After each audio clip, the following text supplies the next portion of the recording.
Why were Capitol Police caught off guard on January 6th, 2021? Well, Blaze News investigative journalist Steve Baker sought to answer that question in one of his latest pieces for theblaze.com, and he joins us right now. So, Steve, just tell us what you found and why Capitol Police weren't prepared for the Capitol riot. Well, this story for me started over 3.5 years ago. It started for me at 1:19 p.m. on January 6th of 2021 when I looked them in the eye. I was there on that lower West Terrace battle line, and I saw the fear in their eyes. I also saw them unprepared. They weren't wearing protective gear. Most of them were not. They didn't have so much as protective glasses, shields, helmets. They were deer in the headlights. And then, of course, the video review began after that, not only from my own camera, but then hundreds and thousands of other hours as I put that together.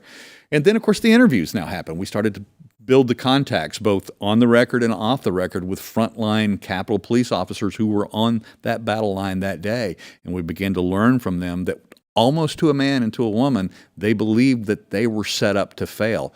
And so our story series goes through all of that.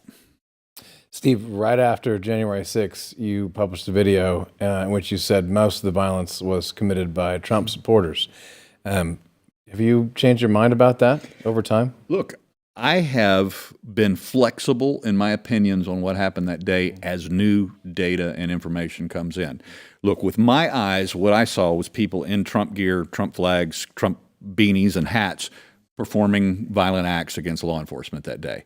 I went home, did frame-by-frame analysis of my own video first, and then I began to say, wait a minute, who's that? What's happening there? That's a job somebody is doing. These are color revolutionary tactics. Now, I don't know who they are. I don't know if they worked for Trump.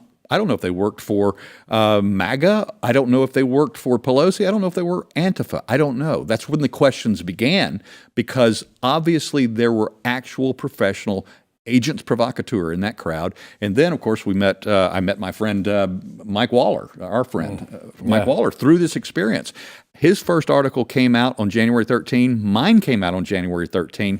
And then people started cross-pollinating us and saying, you need to talk to this guy because we saw the same thing. And this is a guy who had 40 years worth of experience in that, space, as they call it.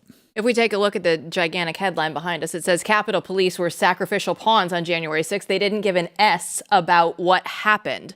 Who said that and what were they talking about? When I first met Lieutenant Tarek Johnson, now he was the lieutenant who was in charge of internal security that day inside the Capitol building. He was the one who famously evacuated the Senate without permission. He was calling in to command, asking for permission to evacuate. He was telling them, I have a way out. Nothing. Silence. And he said, I'll take the disciplinary actions. I'm doing it, because he knew that the building had been breached. He evacuated the Senate. 8 minutes later, he rushes to the House and begins evacuating the House. And what he told me the very first time I met him, when I told him that I had written about this months and months before, that I believed from my own analysis that they were sacrificial pawns, that's when he pointed his finger right in my face. And he says, you're exactly right. They did not give an S about what happened to us that day. That's one of the most fascinating parts of this. And you make this point, you make it in this article, which everyone should read at The Blaze, that so many of these people, they know they were set up. They say they were set up. Right. And it's remarkable that a lot of the legacy media doesn't talk about that at all. They don't really care about the people on the ground that then they celebrate, for political points, that they were the heroes of January 6th, but they don't actually listen to what they say. And you've spent a lot of time talking to them. Look, one of the most frustrating aspects of this over my last 3.5 years of study, research, investigations into the Capitol Police is the lack of curiosity that the mainstream media seems to show about this. Less than a year ago, I was having lunch with a Pulitzer Prize winning journalist, I won't say which publication, and he said to me, why don't we know these things? Talking about himself and his very large mainstream publication that he works for. Why don't we know these things? And I said, because you're not allowed to ask the questions, and you know that. Yeah, that's definitely apparent at this point. Right.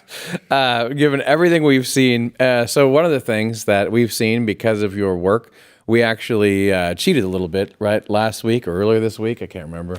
And we showed some of the first video with Harry Dunn and yacked about it a little bit.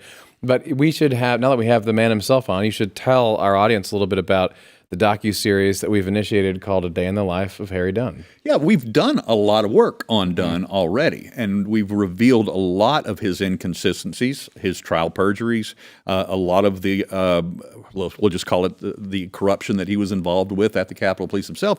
But we've been promising everyone for months now that we were going to do an actual feature on a day in the life of Harry Dunn, detailing what he did and did not do compared to his what he wrote in his book, to his trial testimonies, to his testimony before Congress, as well as his accountings given to the FBI that conflict with one another.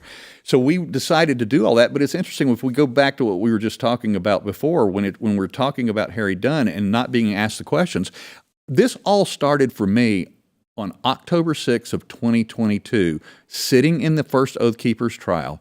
The prosecution went up to the lectern, addressed the judge in the court, and said, we have a rogue attorney that's about to release those 302s, those are the FBI interviews that are under seal, they're under court seal, they're marked highly sensitive, they can't be revealed. But this rogue attorney is about to release these to the public. And the judge addressed the media pool by camera, because we were down on the first floor, they were on the fourth floor in the courtroom, and said to the media, instructed the media for them to tweet out a warning to this rogue attorney and tell him that if he did that, he would hold him in contempt and put him in jail. And all of the other mainstream media journalists in that room giggled, dutifully started typing on their computers, and I sat in the back of the room and I went, what's in those 302s? Mm-hmm. And that's where it began for me. They don't ask the questions. Frighteningly incurious. Yes. And I look at this from where we are now and tying it back into modern day, because we're only weeks away from the election right now. So how does this story tie in with what we're about to go through on November 5th? This is the most important part about January 6th in general, and especially because Dunn is the poster child. He is the one who has been elevated by his own lies, elevated by Congress members, elevated by the president through presidential medals, congressional medals, an unlimited number of media appearances, to the status of a hero when in fact he was anything but. When in fact he was actually a guy, through his perjuries, responsible for people spending years and years of their lives in prison at this point. So why is that important? Because if he can get by with it in that situation, then the government can get by with it with all of us. It not only shows the corruption and what the Democratic January 6th Select Committee was willing to do, it also shows why isn't the GOP doing something about it? Why isn't the Judiciary Committee bringing these officers who we've nailed to the wall for their lies and their perjuries in trial, why aren't they bringing them and putting them under oath and making them answer for it? It drives me nuts, because obviously the first thing is just the injustice of what happened needs to be addressed. So the story should not go away. But to what Jill is saying, this is still the central narrative. About, if you really want me to tell you what's wrong with President Donald Trump, again, we can't have that because of what happened on January 6th. And then when you start asking about what actually happened, which is complicated, right, to be fair, right? It is. But it's not as if it's some simple conspiracy theory or something like this.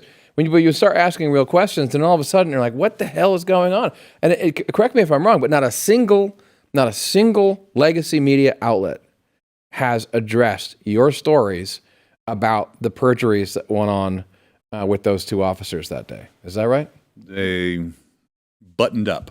And we've actually called out one of them by name, who participated with Harry Dunn in another deceptive action he did. We've got the full story at theblaze.com of when Harry Dunn wrote an anonymous letter on Capitol Police letterhead with the assistance of a CNN journalist in the composition of that letter. We love when you come on and give us all of the updates on January 6th, but I know you're from North Carolina. Yes. Initially. So I want to ask you, because I think that you're heading back there. What's this like watching all of the Hurricane Helene coverage, and what do you hope to do when you get back home? Look, I walked into Matt's office a week ago and I said, Matt, I need to be in North Carolina. I've got too many things going on right now. I've got to get them done. I flew back here from D.C. last night to Dallas, and as soon as we finish here, I am getting in my car and I'm headed back to North Carolina. And I met with JP from Mercury One this morning, and I'm going to be embedding with them, but not as a relief worker, but as eyes and ears and a camera on the ground to find out what's really going on up there. Can't wait for that. This is something that we've been planning all week, and people out there should realize a lot of these stories are just coming out now. So, we've been talking about it. I noticed that a network that rhymes with Fox was talking about it last night. That they were explaining what was really going on. That was very sweet of them. But we'll be doing this, all next week through Steve's eyes. So, can't wait to get you out there and to see what you come up with and what you find. We'll be there very soon.